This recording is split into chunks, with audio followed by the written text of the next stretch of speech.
नमस्कार साथियों, मैं हूं विवेक और आज के इस वीडियो में हम लोग यूपीएससी की परीक्षा को ध्यान में रखते हुए इसका सिलेबस देखेंगे।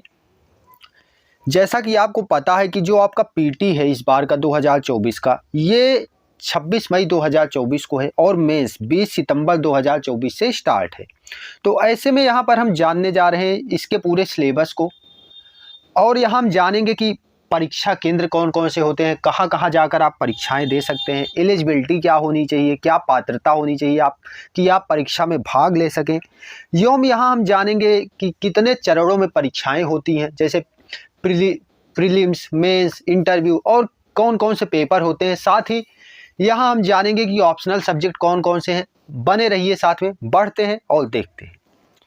तो जैसे कि जो हम लोग यूपीएससी एग्ज़ाम की तैयारी करते हैं, इसमें क्या होता है कि बहुत सारी परीक्षाएं होती हैं, यानी कि बहुत सारी परीक्षाओं के लिए तैयारी की जाती है जो यूपीएससी कंडक्ट कराता है। जिसमें टारगेट क्या होता है, जो अभ्यर्थी होते हैं वो टारगेट क्या करते हैं, उनका टारगेट होता है आईएएस, आईएफएस या फिर आईपीएस, यानी कि Indian administrative service, Indian foreign service और इंडियन पुलिस सर्विस। तो इस तरीके से इनको टारगेट करके जो है विद्यार्थी अभ्यर्थी चलते हैं। परीक्षा केंद्रों की बात की जाए तो परीक्षा केंद्र कौन कौन से होते हैं उसको देख लेते हैं, जहां पे पीटी के परीक्षाएं आयोजित की जाती हैं। तो प्रारंभिक परीक्षा के आयोजन के लिए जो परीक्षा केंद्र होते हैं वे इस प्रकार हैं, जैसे अगरतला, आगरा, अजमेर, अहमदाबाद, ऐजल, अलीगढ़, प्रयागराज, अनंतपुर, औरंगाबाद, बेंगलुरु, बरेली, भोपाल, बिलासपुर, चंडीगढ़, चेन्नई, कोयम्बटूर, कटक, देहरादून, दिल्ली, धारवाड़, दिसपुर, फरीदाबाद, गंगटोक, गया, गाजियाबाद, गोरखपुर, गुड़गांव, ग्वालियर, हैदराबाद, इम्फाल, इंदौर, ईटानगर, जबलपुर, जयपुर, जम्मू, जोधपुर, जोरहाट, कोची, कोहिमा, कोलकाता और कोझिकोड जिसे कालीकट बोलते हैं, लखनऊ, लुधियाना, मदुरई, मुंबई, मैसूर, नागपुर, नवी मुंबई,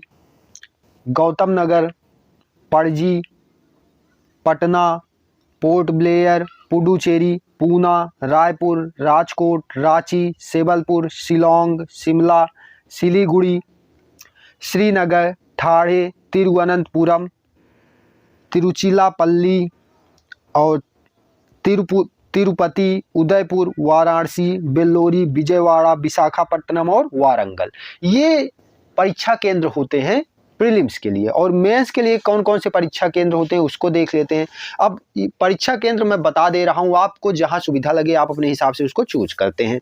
तो प्रधान परीक्षा के लिए यानी मुख्य परीक्षा के लिए, मेंस के लिए जो परीक्षा केंद्र होते हुए, जैसे अहमदाबाद, ऐजल, प्रयागराज, बेंगलुरु, भोपाल, चंडीगढ़, चेन्नई, कटक, देहरादून, दिल्ली, दिसपुर, हैदराबाद, जयपुर, जम्मू, कोलकाता, लखनऊ, मुंबई, पटना, रायपुर, रांची, शिलोंग, शिमला, तिरुवनंतपुरम, विजयवाड़ा आदि ये जो हैं ये हैं मुख्य परीक्षा के लिए परीक्षा केंद्र। और इसके बाद हम बात करें अगर पात्रता की, तो पात्रता यानी कि जब हम एलिजिबिलिटी की बात करते हैं तो सबसे पहले आईएएस, आईपीएस और आईएफएस के लिए सबसे ज़्यादा कंपलसरी जो पात्रता है वह यह है कि आप भारत के नागरिक हो, यानी कि जो सिटीजनशिप हो आपके पास वो भारतीय हो। उसके बाद अन्य सेवाओं के लिए बात करें तो इसमें भारत का नागरिक है तो अच्छी बात है, और अगर भारत का नागरिक नहीं है जो, उसके लिए क्या प्रावधान है, वो कैसे जो है एग्ज़ाम दे सकता है। तो उसके लिए नेपाल या भूटान का नागरिक हो, या फिर तिब्बती शरणार्थी जो 1962 से पहले भारत आ गया हो रहने के इरादे से, या फिर कोई भी भारतीय मूल का निवासी जो भारत में अस्थायी रूप से रहने के इरादे से Pakistan, Myanmar, Sri Lanka, Kenya, Uganda, Tanzania,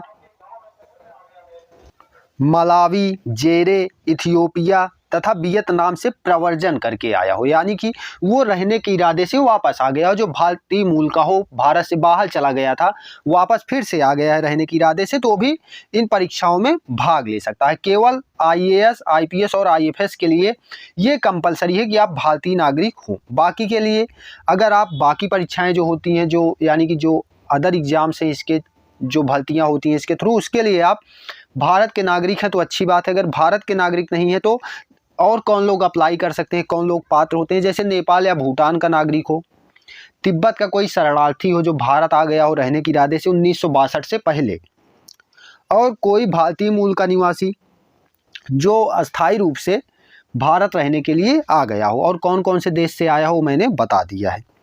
और इसके बाद जो एज की बात होती है, एज का क्राइटेरिया क्या होना चाहिए, तो एज का क्राइटेरिया जनरल के लिए 21 से 32 वर्ष, यानी कि जो जनरल एज क्राइटेरिया है वो 21 साल से 32 साल के बीच में होना चाहिए। 21 साल से ज़्यादा हो और 32 साल से कम हो, वो अप्लाई कर सकता है। SC ST के लिए 21 से 37 साल, यानी कि इन्हें 5 वर्ष अधिक समय दिया जाता है। और जो अदर बैकवर्ड्स हैं उनके लिए 21 से 35 वर्ष, इन्हें 3 वर्ष का अधिक समय दिया जाता है। इसके बाद सेना में युद्ध के दौरान क्षतिग्रस्त हुए फौजी जो हैं उनको 3 वर्ष अधिक समय दिया जाता है, यानी कि 21 वर्ष से 35 वर्ष तक के बीच में। और भूतपूर्व सैनिक जिसने कम से कम 5 वर्ष सेना में सेवा की हो और कदाचार या अक्षमता के आधार पर उसे बर्खास्त ना किया गया हो, ऐसे लोग जो हैं उन्हें 5 वर्ष का अतिरिक्त समय दिया जाता है, यानी कि 21 वर्ष से 37 वर्ष। न्यूनतम आयु क्या है, 21 वर्ष, और अधिकतम क्या है, 37 वर्ष। अंधता, बहिरापन, बौनापन, मस्तिष्क घात या फिर कुष्ठ रोग जैसे, या फिर बौद्धिक रूप से दिव्यांग जो हमारे भाई हैं उनके लिए क्या होता है, उनकी न्यूनतम आयु 21 वर्ष है और अधिकतम आयु 42 वर्ष। इन्हें 10 वर्ष का अतिरिक्त समय दिया जाता है परीक्षा के लिए। और आगे बढ़ें तो जो डेट ऑफ बर्थ मान्य की जाती है, जो डेट ऑफ बर्थ लिया जाता है, और जो आपकी मैट्रिकुलेशन मार्कशीट होती है उस पर जो डेट ऑफ बर्थ पड़ी है वही आयोग मानता है।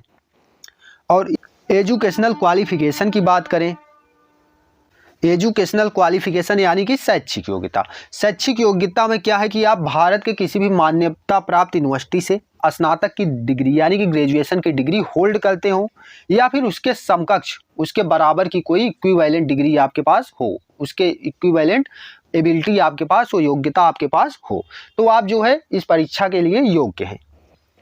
और ऐसे विद्यार्थी, जैसे कुछ लोग कहते हैं कि जैसे मैंने एग्जाम दे दिया है, मेरा अपीयरिंग है तो मैं दे सकता हूं, तो हाँ आप दे सकते हैं, बशर्ते कि आपने फाइनल का एग्जाम दे लिया हो। जैसे आप BA कर रहे हैं या फिर BSc कर रहे हैं तो आपने फाइनल ईयर का एग्जाम दे दिया हो, अभी रिजल्ट मान लीजिए पेंडिंग है आपका, तो आप जो है परीक्षा दे सकते हैं, ताकि मेंस के लिए अप्लाई करते समय तक आपके पास आपकी ग्रेजुएशन की मार्कशीट आ जाए। तो स्नातक डिग्री या उसके समकक्ष कोई योग्यता आप रखते हैं तो आप एलिजिबल हैं। और वे विद्यार्थी जो आवेदन करने के पात्र होंगे जिन्होंने फाइनल का एग्ज़ाम दिया है, मैंने जैसा कि बताया, और मेंस से पहले, मेंस एग्ज़ाम का फॉर्म फिलअप से पहले क्या होना चाहिए, उनका ग्रेजुएशन का प्रमाण पत्र उनके पास होना चाहिए। और अवसरों की संख्या की बात करें, यानी कि अटेम्प्ट्स की बात करें, कितना अटेम्प्ट आप दे सकते हैं, तो जनरल के लिए 6 अटेम्प्ट है और बैकवर्ड्स के लिए 9 अटेम्प्ट्स है, और बाकी SC ST के लिए उनके लिए अटेम्प्ट लागू नहीं है, वो कितनी बार दे सकते हैं। और अटेम्प्ट कब माना जाएगा, प्रश्न आता है कि कब से अटेम्प्ट माना जाएगा। जैसे मैंने फॉर्म भर दिया तो क्या मेरा अटेम्प्ट काउंट होगा, तो नहीं, अब फॉर्म भर देने से अटेम्प्ट काउंट नहीं होता। इन्होंने अपने सिलेबस में लिख रखा है, UPSC ने जो सिलेबस जारी किया उसमें उन्होंने खुद लिख रखा है कि प्रारंभिक परीक्षा में बैठने को एक अवसर मान लिया जाएगा, यानी कि आप प्रारंभिक परीक्षा में बैठते हैं, वहाँ पर एग्जाम सेंटर में, एग्जाम हॉल में आपकी एंट्री हो जाती है, तो मान लिया जाएगा कि आपने जो है एक अटेम्प्ट दे दिया है। उसके बाद आप चाहे पहला पेपर दें PT का और दूसरा छोड़ दें, जैसे कि एक GS पेपर होता है और एक CSET होता है, तो आप एक दें एक छोड़ दें, तब भी वो जो है अटेम्प्ट काउंट होगा। या फिर अगर आप जैसे अपीयरिंग में एग्ज़ाम दे लेते हैं और फिर आगे मेंस के टाइम आप उपलब्ध नहीं करा पाते अपने डॉक्यूमेंट, तो भी आपका एक अटेम्प्ट काउंट किया जाएगा कि आपने एक अटेम्प्ट दिया है। और प्रतिबंधित उम्मीदवार कौन कौन से हैं, यानी कौन लोग नहीं दे सकते परीक्षाएं, उनके लिए जैसे जो IAS IFS पद पर तैनात हैं वे लोग इस परीक्षा को नहीं दे सकते पद पर रहते हुए। अगर वे परीक्षाएं देना चाहते हैं तो उनको क्या करना होगा, उनको पहले रिजाइन करना होगा अपने जॉब से, ताकि वो इस परीक्षा को पुनः दे सकें। यानी कि IAS पद पे हैं या IFS पद पे हैं तब। और अगर IPS पद पर तैनात है कोई व्यक्ति तो वह एग्जाम तो दे सकता है, लेकिन वह ऑप्शन के रूप में IPS को नहीं चूज कर सकता। कि यानी कि अगर आप IPS पद पे हैं पुनः आप IPS को सिलेक्ट नहीं कर सकते। जाहिर सी बात है, कौन करना चाहेगा। अगर वो IPS पहले से ही है तो IAS के लिए फाइट करेगा, IAS के लिए लड़ेगा, क्यों जो है फिर से IPS बनना चाहेगा। उसके बाद बात करते हैं परीक्षा के चरणों की, यानी कि कैसे परीक्षा होती है। तो इसमें 3 चरण होते हैं, प्रीलिम्स, मेंस, इंटरव्यू। प्रीलिम्स जो है ये मल्टीपल चॉइस क्वेश्चन बेस्ड होता है, यानी कि इसमें आपको ऑप्शन वाले क्वेश्चन मिलते हैं। और इसमें 2 पेपर होता है, एक पेपर होता है GS का और दूसरा होता है CSET का, जो कि क्वालिफाइंग होता है और उसमें आपको 33% मार्क्स लाना जरूरी होता है। GS का 200 अंक का होता है और CSET का भी 200 अंक का ही होता है। निगेटिव मार्किंग की बात करें इसमें तो 0.33% की निगेटिव मार्किंग होती है, यानी कि 1/3 की निगेटिव मार्किंग होती है। अगर आप एक प्रश्न गलत करते हैं तो आपके जो है 0.33% मार्क्स काट लिए जाएंगे। और एक से अधिक विकल्प अगर मान लीजिए आपने लगा दिया है तब भी आपका उत्तर गलत ही माना जाएगा और आपके 0.33% निगेटिव मार्किंग आपकी हो जाएगी। लेकिन अगर आप ऑप्शन नहीं चूज करते, मान लीजिए आपको कोई किसी प्रश्न का उत्तर नहीं आ रहा तो आप ऑप्शन नहीं चूज करते, यानी कि क्वेश्चन को स्किप कर देते हैं, तो आपके कोई भी निगेटिव मार्क नहीं कटेंगे, उसे अनअटेम्प्टेड माना जाएगा। तो ये रही बात प्रीलिम्स की, यानी कि प्रारंभिक परीक्षा की। इनका जो सिलेबस होगा, यानी कि जैसे GS पेपर 1 का क्या सिलेबस है, जैसे कि और CSET का क्या सिलेबस है, इसे हम लोग अलग से देखेंगे, डिटेल में देखेंगे। अभी हम लोग एक ओवरव्यू देख रहे हैं, एक ब्यौरा देख रहे हैं किस तरीके से परीक्षाएं होती हैं। प्रीलिम्स के बाद क्या होगा, मेंस होगा। क्या होगा, मेंस होगा, जो कि इस बार 20 सितंबर 2024 से प्रारंभ होगा। तो मेंस में कुल मिलाकर 9 प्रश्न पत्र होते हैं, यानी कितने पेपर होते हैं, 9 पेपर होते हैं, जिसमें 2 अर्हक होते हैं, यानी कि क्वालिफाइंग होते हैं। इसमें इंग्लिश लैंग्वेज और हिंदी लैंग्वेज का होता है, जो कि 300 अंक के होते हैं और क्वालिफाइंग होते हैं। इनके मार्क्स जो है ऐड नहीं होते आपकी रैंकिंग में, यानी कि आपकी रैंक बढ़ाने में इनका कोई भी योगदान नहीं होता, सिर्फ इन्हें क्वालिफाई करना होता है। और यही हाल आपके जो प्रीलिम्स के पेपर्स हैं दोनों, उसके लिए भी होता है। उसे आप पास करने के बाद आप मेंस के लिए योग्य हो जाते हैं। और मेंस में आने के बाद जैसा कि मैंने बताया 2 क्वालिफाइंग पेपर होते हैं, एक हिंदी भाषा का, यानी जो भाषा आप लिए हैं उस भाषा का, और एक पेपर होता है आपका इंग्लिश का। इंग्लिश और हिंदी का ये जो पेपर होगा इसमें 300 अंक के होते हैं, यानी कि राष्ट्रभाषा हिंदी और दूसरा इंग्लिश, ये भी क्वालिफाइंग होंगे। उसके बाद प्रश्न पत्र 1 से 7 तक के मार्क्स जो होते हैं वो आपकी योग्यता को निर्धारित करेंगे कि आपकी रैंक क्या लगेगी, वो यही पेपर निर्धारित करेंगे 1 से 7 तक के, जिसमें आपका होगा निबंध GS पेपर 1, 2, 3, 4, 5, 6, 7। तो इस तरीके से ये होंगे, इसको अभी मैं आगे बताता हूँ। एक चीज़ और ज़रूरी बात कि किसी भी भारतीय भाषा में या इंग्लिश में उत्तर लिखे जा सकते हैं। और उसके बाद पेपर्स की बात करें, जैसे 2 क्वालिफाइंग हो गए, उसके बाद आगे बढ़ते हैं तो पेपर 1 जिसे हम निबंध कहते हैं, ये 250 अंक का होता है, लिखने वाला होता है, इसमें लिखना पड़ता है। उसके बाद GS पेपर 1 यानी कि पेपर 2 जो होता है मेंस का, वो होता है GS पेपर 1। इसमें क्या है, इसमें आपको भारतीय विरासत और संस्कृति, विश्व इतिहास, भूगोल और समाज पढ़ना होता है, history, geography, art and culture तथा सोसाइटी। इसके बाद पेपर 2 है, ये भी 250 अंक का होगा, समय वही 3 घंटे रहता है। इसमें शासन व्यवस्था, गवर्नेंस, शासन प्रणाली, सामाजिक न्याय, अंतर्राष्ट्रीय संबंध, यानी कि गवर्नेंस, कॉन्स्टिट्यूशन, वेलफेयर इनिशिएटिव्स और सोशल जस्टिस, IER यानी कि इंटरनेशनल रिलेशन, ये सारी चीज़ें GS पेपर 2 के अंदर पढ़नी होती है। अब स्टडी मटेरियल्स क्या होते हैं, क्या क्या चीज़ें प्रीफर की जानी चाहिए, कौन सी बुक पढ़नी चाहिए, इसके लिए हम लोग अलग से बात करेंगे। जीएस पेपर 3 यानी कि पेपर 4 की बात करें, जो पेपर 4 होता है मेंस का, होता है जीएस पेपर 3। इसमें क्या है, अंक वही 250, समय 3 घंटे, प्रौद्योगिकी, आर्थिक विकास, जैव विविधता, पर्यावरण सुरक्षा तथा आपदा प्रबंधन इसमें आपको पढ़ना होता है। इंग्लिश में बात करें प्रौद्योगिकी यानी कि टेक्नोलॉजी, आर्थिक विकास इकोनॉमिक डेवलपमेंट, जैव, और ये है आपका जैव विविधता और पर्यावरण, ये है। इसमें कृषि भी एक सेगमेंट है, इसमें कृषि भी पढ़ना होता है। तो एग्रीकल्चर, बायोडाइवर्सिटी, और उसके बाद सुरक्षा तथा आपदा प्रबंधन है, इसमें सिक्योरिटी और डिजास्टर मैनेजमेंट, ये चीज़ें आपको यहाँ पर ध्यान देनी होती हैं। ये सारे सब्जेक्ट पढ़ने पड़ेंगे अगर जीएस पेपर 3 का पेपर अटेम्प्ट करना है। तो आगे पेपर 5 की बात करें, जो जीएस पेपर 4 होता है, नीति शास्त्र, सत्यनिष्ठा और अभिरुचि होता है, इथिक्स, इंटीग्रिटी और एप्टीट्यूड, समय वही 3 घंटे होता है, अंक 250 होते हैं। पेपर 6 की बात करें तो ये पेपर 6 जो है ये होता है आपका ऑप्शनल सब्जेक्ट पेपर 1, यानी कि ऑप्शनल के 2 पेपर होते हैं। तो ऑप्शनल सब्जेक्ट पेपर 1 जो होता है यही मेंस का पेपर 6 होता है, समय 3 घंटे, अंक वही 250। और पेपर 7 की बात करें तो ये होता है आपका ऑप्शनल पेपर 2, इसका भी वही समय 3 घंटे, अंक 250। अब इसके बाद यहाँ तक तो हम पहुँच गए। जैसे हमने देखा प्रीलिम्स हो गया, प्रीलिम्स में 2 पेपर देने हैं आपको, मेंस में आपको टोटल 9 पेपर देने हैं, 9 प्रश्न पत्र हल करने होते हैं, जिसमें निबंध हो गया, GS paper 1, GS paper 2, GS paper 3, GS paper 4, और उसके बाद आपका ऑप्शनल हो गया 2 पेपर, और जो क्वालिफाइंग 2 पेपर होते हैं हिंदी और इंग्लिश के, इतने आपको मेंस में करने होते हैं। अब देख लेते हैं ऑप्शनल सब्जेक्ट क्या क्या है। ऑप्शनल सब्जेक्ट की ओर बढ़े कि कौन कौन से सब्जेक्ट हैं जो आप ले सकते हैं। अब जैसे आपने ग्रेजुएशन किसी सब्जेक्ट से किया है या फिर किस सब्जेक्ट में आपकी रुचि है, कौन सा पेपर जो है ज़्यादा अंक दिला रहा है ऑप्शनल के रूप में, तो आप उस विषय को लेंगे। जैसे ऑप्शनल सब्जेक्ट बात करें तो इसमें कृषि विज्ञान है, एक दूसरा है पशुपालन एवं पशु चिकित्सा विज्ञान, animal husbandry and veterinary science, और तीसरा पेपर जो ऑप्शनल का होता है वो है नृविज्ञान यानी कि एंथ्रोपोलॉजी, क्या एंथ्रोपोलॉजी।